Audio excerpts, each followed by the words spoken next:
You saw intelligence on display. You saw her talk to you. It sounded like your mother advising you. It sounded like your mother laying out her plans for you, your favorite auntie. Okay, that's the difference. That the depth and wisdom that she displayed, as compared to sometimes the jokes you see, the jocular politics that Baumia has brought to the table. She has elevated that office. I am glad, I am honored that we have such a woman of substance. People say she's just an academic. This was not just academic talk. She spoke to our hearts. She spoke to our senses as a nation. She spoke to us as a people.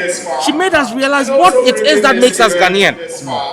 Sitting there and listening to her, I sat down and had an introspective moment. And I believe millions of Ghanaians across the country did, to really understand what makes us Ghanaian. What is it that really makes us Ghanaian? And going back to our roots, reconnecting the fact that nobody is more Ghanaian than any other person. And we have a collective stake, equal collective stake in making sure that this country works well. Listening to President Mahama also earlier on, it gives me hope for the future. 1 million jobs in 4 years, backed by the science. It's not just any hoodwink job. I know what he's talking about. 250 jobs every year. Okay, and this is because we've done the gap analysis for the public service, and we've also done the job analysis that is needed in the private sector, and the kinds of jobs that we are going to need to be able to revitalize our economy. The plans and progresses, look, and free primary health care. What more can you ask? For those whose monies have been locked up,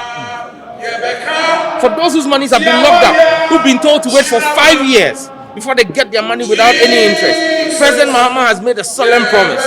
In a year, we will pay all of those monies. Including those that with men's good and all those. No, he spoke about the financial sector cleanup.